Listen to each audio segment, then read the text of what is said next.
उत्तरी अमेरिका में जल प्रवाह प्रणाली के बारे में अध्ययन कर रहे थे, जिसमें प्रमुख रूप से 4 प्रवाह प्रणालियों विस्तार से वर्णन करेंगे, जिसमें 2 का अपन पहले वर्णन कर चुके हैं। अब तीसरा है अटलांटिक नदी प्रणाली।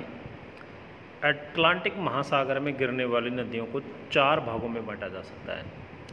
लैब्राडोर पठार से निकलकर सीधे अटलांटिक महासागर में प्रवाहित होने वाली नदियाँ, जैसे हैमिल्टन नदी एक झील से निकलकर पूर्व बहती हुई अटलांटिक महासागर में गिरती है।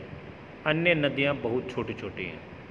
कैनेडियन शील्ड के दक्षिणी पूर्व में वृहत झीलों का जल लेकर अटलांटिक में उड़ने वाली सेंट लॉरेंस, जो अपने क्षेत्र की सर्वप्रमुख नदी है।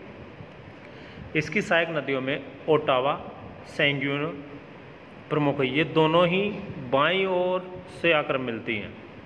सेंट लॉरेंस को एक स्वतंत्र प्रवाह प्रणाली माना गया है। ओरेंटिरो झील से सेंट लॉरेंस तक के समस्त निचले प्रदेश में यह प्रति वर्ष नई मिट्टी बिछाती है, जो कृषि की दृष्टि से महत्वपूर्ण है।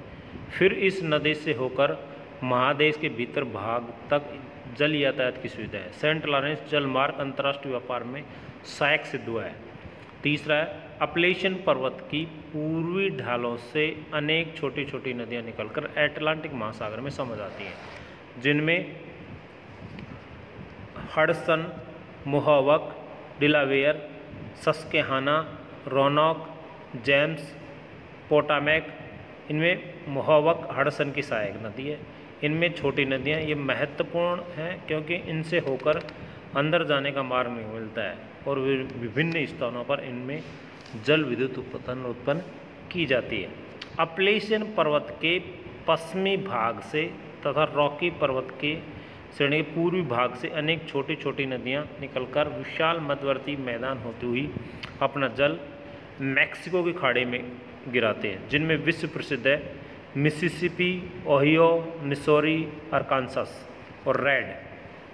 इसी की सहायक नदियां हैं। मिसिसिपी उत्तरी अमेरिका की सबसे लंबी नदी है और इसके मैदानी संसार के सर्वाधिक उपजाऊ मैदानों में से एक है। यह नदी अपने मुहाने पर चिड़िया के पंजे जैसा डेल्टा बनाती है।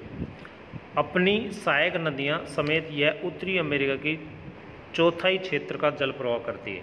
अपनी सहायक नदी मिसौरी से संयुक्त होकर यह संसार की सबसे लंबी नदी बन जाती है।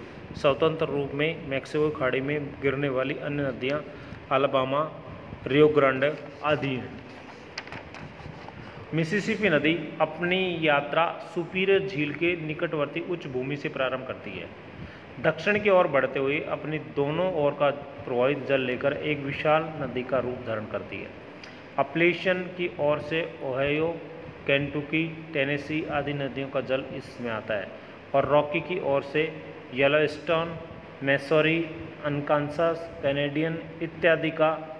इनमें टेनेसी पर बहुमुखी योजना अंतर्गत विशाल बांध बनाए गए, जो आधुनिक युग की महान देन है। येलोस्टोन अपनी घाटी में संयुक्त राज्य के विश्व प्रसिद्ध राष्ट्रीय उद्यान सजे हुए है। मिसिसिपी नदी प्रदेश जलोढ़ मिट्टी से बना है और ये गेहूं, कपास, मकई आदि की खेती के लिए विश्व प्रसिद्ध है। आंतरिक जल प्रवाह प्रणाली।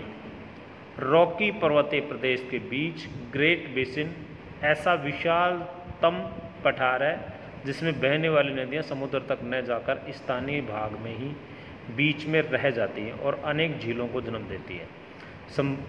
वे झीलें खारी, बड़ी और छिछली होती हैं। ग्रेट बेसिन की कुछ झीलों के नाम great salt, pyramid, Franklin, wear, उटा, वाकर, सेवियर। इस क्षेत्र की सबसे बड़ी नदी हम्बोल्ट है, जो 800 किलोमीटर लंबी है।